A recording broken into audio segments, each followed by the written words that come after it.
ఎందుకు నేను మేఘమాలగా పుట్టానా అని జీవితం అంతా కుమిలి కుమిలి ఏడ్చేలా చేయకపోతే నేను నీకు తెలిసిన ఋషినే కాదు. కంగ్రాట్స్. అంత పెద్ద డైలాగ్ ఒక్కసారి చూసుకొని అది సింగిల్ టేక్లో వితౌట్ గ్లిజరిన్ చేయడం నిజంగా గ్రేట్. థ్యాంక్స్ బాబు. తెలుగు చిత్రసీమలోకి తెలుగు పలకడం రాని వాళ్ళని రానిచ్చే వాళ్ళని అనాలయ్యా. కళ్ళట కళ్ళు. ఎవరు బాబాయ్ నిన్ను అవమానించింది? ఓ పండిత పుత్రుడు, అంటే డైరెక్టర్ విరించి గారు అబ్బాయి రిషి.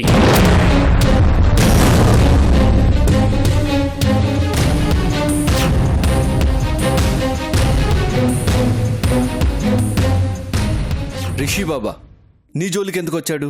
నేనే వాడి జోలికి వెళ్ళాను. అతని దగ్గరికి పోవాల్సిన అవసరం నీకేం వచ్చింది బాబాయ్? పక్క ఫ్లోర్లోనే షూటింగు. ఈ రోజు నేను తెలుగు మాస్టర్ గెటప్లో ఉన్నాను, చూడ్డానికి వెళ్ళాను. అసలు వాడు తెలుగువాడేనా? వేధవులు ఇంగ్లీష్ చదువులు వెలగబెట్టి మాతృభాషను భ్రష్టు పట్టిస్తున్నారు. కళ్ళు అన్న పదం పలకడం దాని నిరక్షర కుక్షి.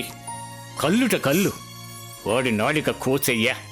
అందుకని శంకరాభరణం శంకర శాస్త్రిలా రెచ్చిపోయావన్నమాట. కాదు, నాలో ఉన్న తెలుగు మాస్టారు ఆ భాషా ద్రోహాన్ని భరించలేక రెచ్చిపోయాడు. బెత్తంతో నాకు వేసేవాడినే. మొత్తం రివర్స్ అయిపోతుందని ఊరుకున్నాను. మరి తను ఊరుకున్నాడా? ఎందుకు ఊరుకుంటాడు? సన్మానం చేశాడు, చెంపదెబ్బ కొట్టి.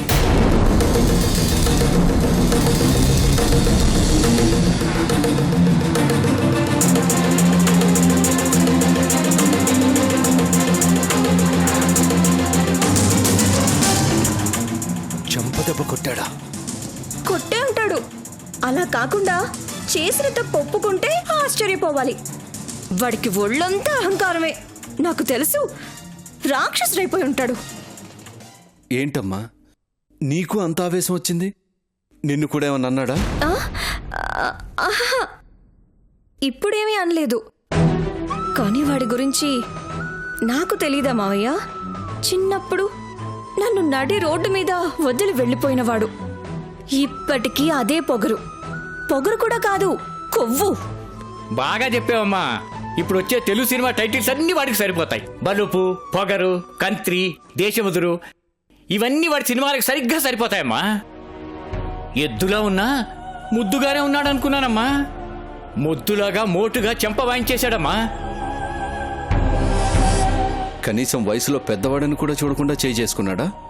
అవును, సెట్లో అందరి ముందు కొట్టాడు రా అబ్బాయి. కొట్టడా? మరి ఓ హీరోని పట్టుకొని సెట్లో అందరి ముందు తెలుగు రాదని అవమానిస్తే ఊరుకుంటాడా బాబాయ్? ఎవరైనా ఇన్సల్టింగ్ అనే ఫీల్ అవుతారు బాబాయ్. షార్ట్ గ్యాప్ లో అతను ఒక్కడున్నప్పుడు వెళ్ళి కలిసి మర్యాదగా చెప్పుంటే బాగుండేది బాబాయ్. అప్పుడు కూడా కొట్టుండేవాడు. అతనికి ఎదుటి వాళ్లలో తప్పులు వెతకటమో, బలవంతంగా తప్పులు అంటగట్టి కాల్చుకు తినటమో తప్ప తనలోని తప్పులు ఎవరు ఎత్తి చూపించినా తట్టుకోలేడు. అయినా నువ్వేంటి మావయ్య వాణ్ణి వెనకేసుకొస్తున్నావు? తాతయ్య అన్న దాంట్లో తప్పే ఉంది. రానిది రాదని ఒప్పుకోవటం సంస్కారం. సరి చేసుకుని తనని తాను మార్చుకోవటం గొప్పతనం. ఆ రెండు అతనికి లేవని అర్థమైందిగా. నువ్వు అన్నది నిజమేనమ్మా, కానీ అనువుగాని చోట అదుకులమని రాదన్నది పెద్దలు చెప్పిన మాటేగా. అయినా నువ్వేంటి బాబాయ్ నీ షూటింగ్ జరిగే ఫ్లోర్ వదిలేసి పక్క ఫ్లోర్కి ఎందుకు వెళ్ళావు? ఫ్లోర్ వేరేనా, ఫీల్డ్ ఒకటే కదరా అబ్బాయి. సర్లే, జరిగిందేదో జరిగిపోయింది. ఇంకెప్పుడు అతని జోలికి వెళ్ళకు. నువ్వు కూడా నీ పని నువ్వు చూసుకొని రావాలి తప్ప పొరపాటున కూడా నువ్వు మేఘమాల అన్న సంగతి అతను తెలియకుండా జాగ్రత్త పడాలి. బాబాయ్ మనం వాకింగ్కి వెళ్దాం పద. కింగ్స్ లో వెళ్దాం రా. అదెందుకు మానేయాలి? పద, వస్తావమ్మా, పద.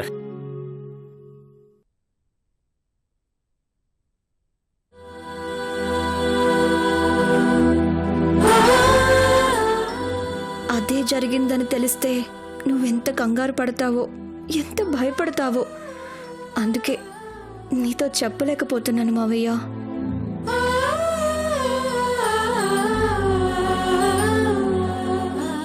వయసులోనూ అనుభవంలోనూ ఇంత పెద్దవాడైన తాతయ్య మీదే చేయి చేసుకున్నాడంటే ఇక రిషికి నేనెంత? నన్ను అసలు బ్రతకనిస్తాడా? ఏ రకంగా నా మీద ప్రతీకారం తీర్చుకోవాలా అని ఎన్ని పథకాలు వేస్తున్నాడో. ఎలా తప్పించుకోవటం, ఎలా ఎదుర్కోవటం? అసలు ఏం చేయబోతున్నాడు నన్ను?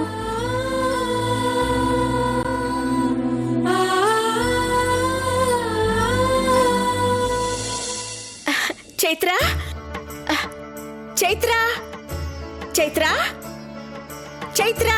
ఏంటమ్మా? చైత్ర, ఈ నవ్వెలా ఉంది? నవ్వులాగే ఉంది. కాదు, నిన్నటి నవ్వుకి ఈ రోజు నవ్వుకి చాలా తేడా ఉంది. ఉందా? ఆ, అవును, మా చిన్నప్పుడు నువ్వు ఇలాగే హుషారుగా ఉండేదానివి కదా. మళ్ళీ ఇన్నాళ్ళకి అసలైన సంతోషం అంటే ఏంటో తెలిసింది. రంగస్థలం మీద నటించే నటీనటులు ఏ చప్పట్లతో ఊపిరి పోసుకుంటారో, కెమెరా ముందు నటించే నటీనటులు కూడా ఆ చప్పట్లతోనే ఊపిరి పోసుకుంటారు. ఈ రోజు అదే జరిగింది చైత్ర. నాకు చాలా సంతోషంగా ఉంది.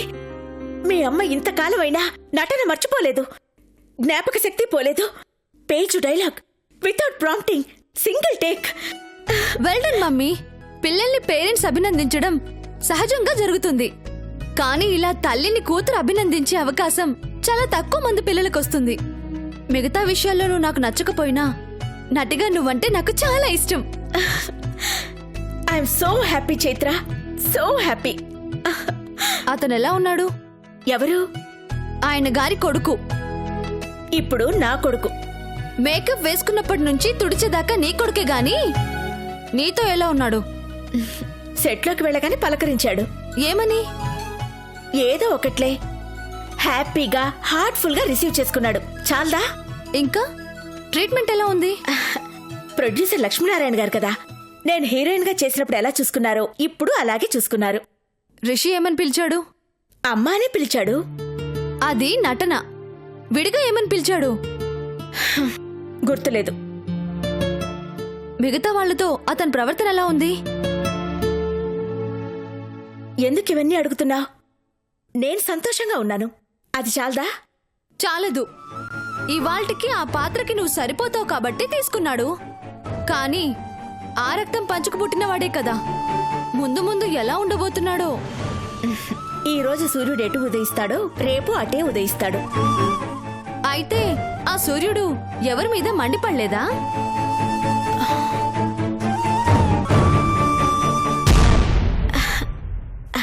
లేదు చైత్ర, కూల్గానే ఉన్నాడు. అంటే కూల్గానే ఒక పెద్ద మనిషిని, ఒక సీనియర్ ఆర్టిస్టుని చెంపదెబ్బ కొట్టాడా? నీకెలా తెలుసు? ఎలా తెలిస్తే ఏంటి, నిజమా కాదా? నిజమే, రిషి అలా చేయి చేసుకుని ఉండకూడదు. కానీ ఆ పెద్ద మనిషి కూడా ఎవరి స్థాయి ఏమిటో తెలుసుకోకుండా 10 మందిలో వచ్చి పరువు తీయడం కరెక్ట్ కాదు కదా.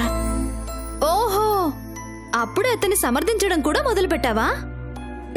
ఫారెన్ లో చదువుకున్నాడు, ఇంగ్లీష్ తప్ప తెలుగు ఎక్కువగా మాట్లాడు. ఒక్క రోజులోనే తెలుగు పర్ఫెక్ట్ గా నేర్చుకోవాలి అని ఏమీ లేదు కదా. ఉచ్చారణలో చిన్న తప్పు దొర్లింది, అంతే. తప్పు దొర్లింది అని గ్రహించకుండా, ఒప్పుకోకుండా ఇంకో తప్పు చేశాడు అంటే ఎంత అహంకారమో అర్థమవుతుంది.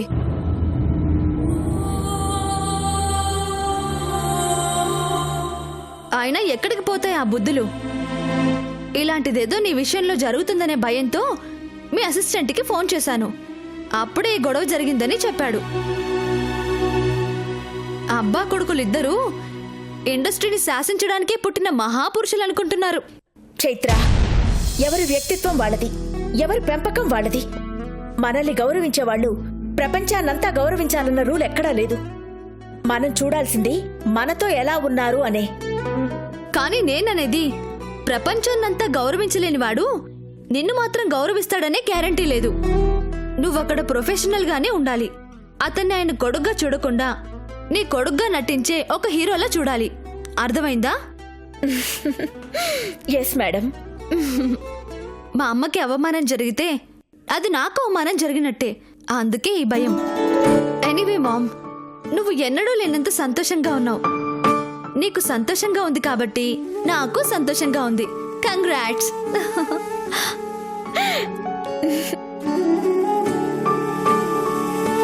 ఉండు, అలసిపోయి వచ్చావు కదా, నా చేత్తో నీకు కాఫీ కలిపి తీసుకొస్తాను.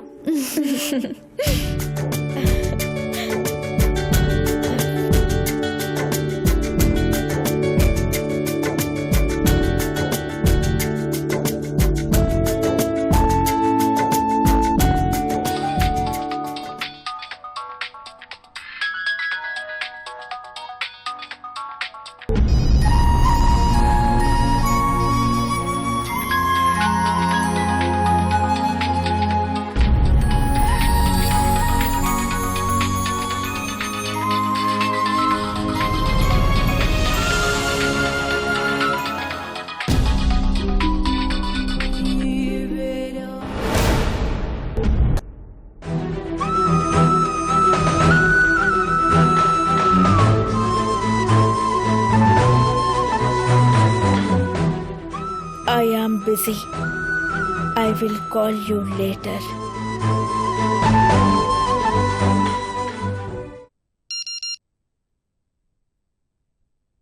Busy. Call you later.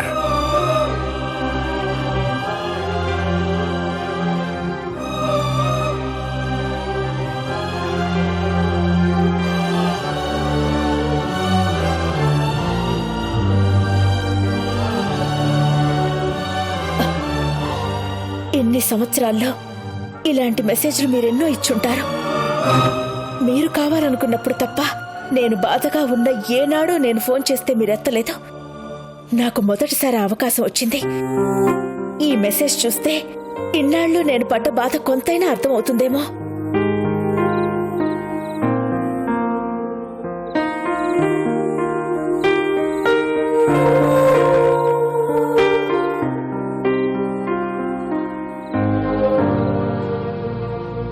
నాకు తెలియకుండా నాలో ఆయన మీద ఇంత అసంతృప్తి పేరుకుపోయిందా? నేను కావాలని ఆయన్ని హర్ట్ చేస్తున్నానా?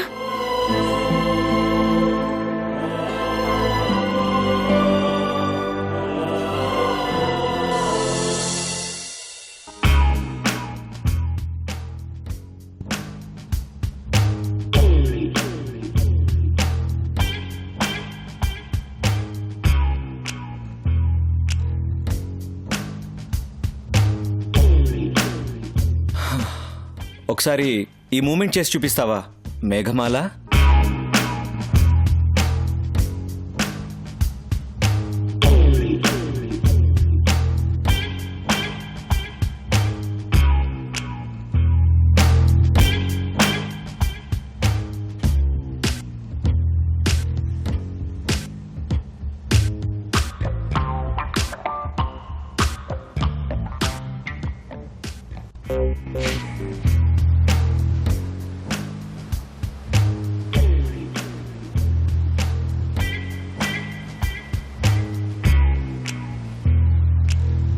సార్ టేక్ వెళ్దామా sir?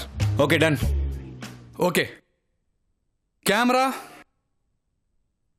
Action.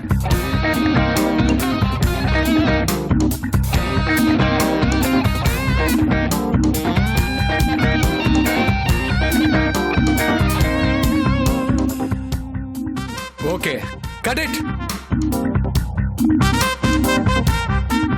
Backup. Okay sir, good night. Good night. Good night బంగారం.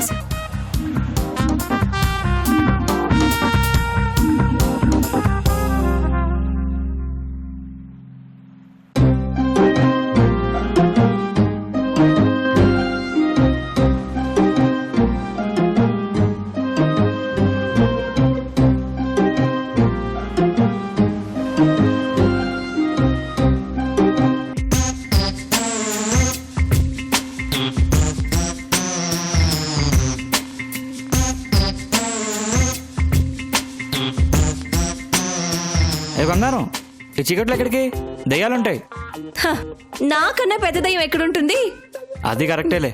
ఆ నిన్ను సర్లే, ఇటెక్కడికి? నా వాహనం నాయనా. సర్లే, బాయ్. బాయ్. బాయ్.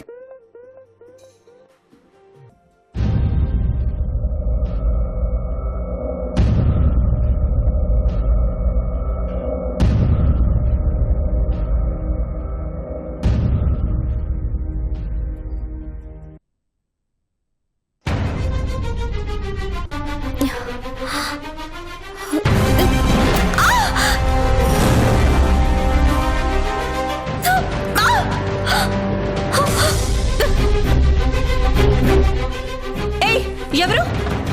ఎవరా నువ్వు? ఎవరు నువ్వు? వదలు రే, వదలు వదలు. ఎవరు నువ్వు?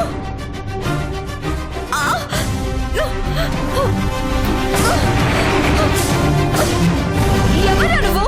వదలురా, వదలు.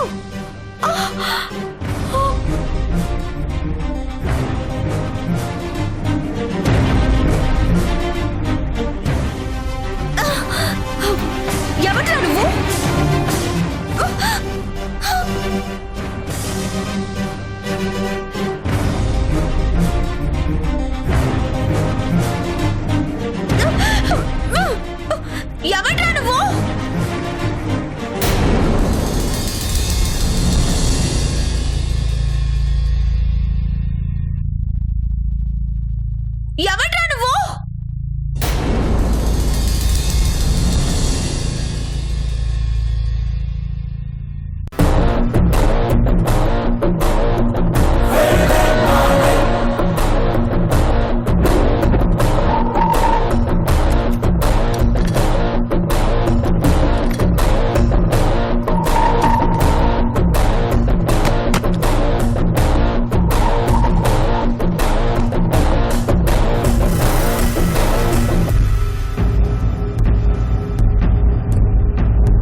తాడు పసుపు తాడు కాదు, పలుపు తాడు.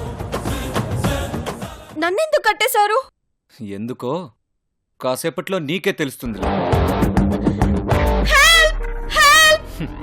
ఎవరు లేరు, రారు కూడా. మర్యాదగా వదిలిపెట్టండి. ఇంకా నీకు నాకు మధ్య మర్యాదలేంటే? అసలేంటి మీ ఉద్దేశం? ఏం చేయబోతున్నారు నన్ను? తినబోతూ రుచెందుకు, చావబోతూ డెత్ న్యూస్ వినడం ఎందుకు? చంపుతారా నన్ను? చంపేస్తారా నన్ను? చంపేంత తప్పు నేనేం చేశాను? చంపేంత నేరం నేనేం చేశాను? మేఘమాలగా పుట్టడం.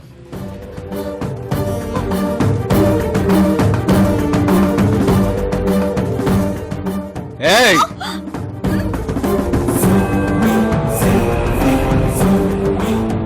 నోరు విప్పావంటే నిన్ను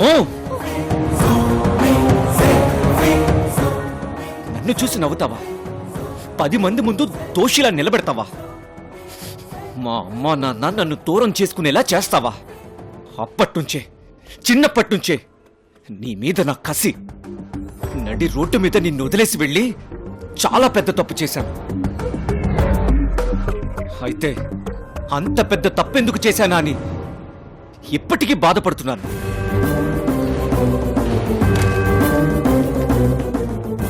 ఎందుకో తెలుసా? నిన్ను రోడ్డు మీద వదిలేస్తే ఆ క్షణంలోనే దూరం అయిపోయావు. అదే మా ఇంట్లో ఉంటే, నా ఎదురుగా ఉంటే రోజుకో రకమైన చిత్రహింస పెట్టి ఆడుకుని ఉండేవాణ్ణి. అప్పుడు నేను తప్పు చేశాను. ఎందుకండి? ఎందుకు నన్ను వేధిస్తున్నారు? ఎందుకు నన్ను వెంటాడుతున్నారు? చిన్నప్పటి నుంచి నేను కష్టాలు పడుతూనే ఉన్నాను. ఇంకా ఇంకా ఇంకా ఎందుకు నన్ను కాల్చుకు తింటారు? అయిపోయింది. ఇదే ఆఖరిసారి. ఇన్ని సంవత్సరాల నుంచి పెంచుకున్న పగ ఇవాళ్టితో తీరిపోతుంది. నువ్వు మేఘమాలవని తెలియగానే అక్కడే నిన్ను చంపేయాలని వచ్చాను. కానీ నీలాంటి దానికోసం నా కెరీర్ నేను ఎందుకు పాడు చేసుకోవాలి అనుకున్నాను. ఇన్ని రోజులు సైలెంట్గా ఎందుకున్నానో తెలుసా? నా చేతికి మట్టంటుకోకుండా నిన్నెలా చంపాలా అని ప్లాన్ చేయడానికి. ఇప్పుడు టైం దొరికింది. నీకు తెలుసా, నీ చావు చాలా వెరైటీగా ప్లాన్ చేశాను.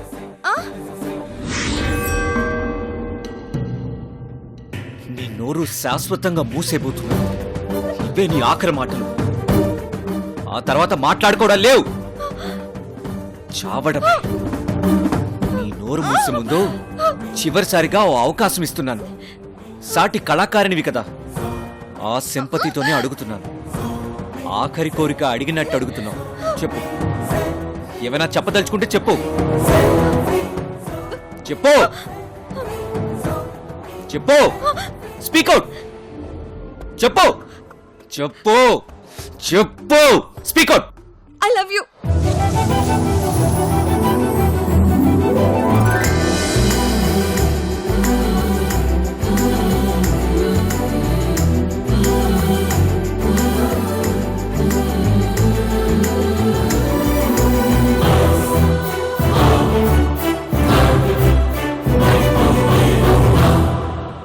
ఎక్కడ మళ్ళీ నువ్వు దూరం అయిపోతావేమో అని నాకు భయంగా ఉందమ్మా.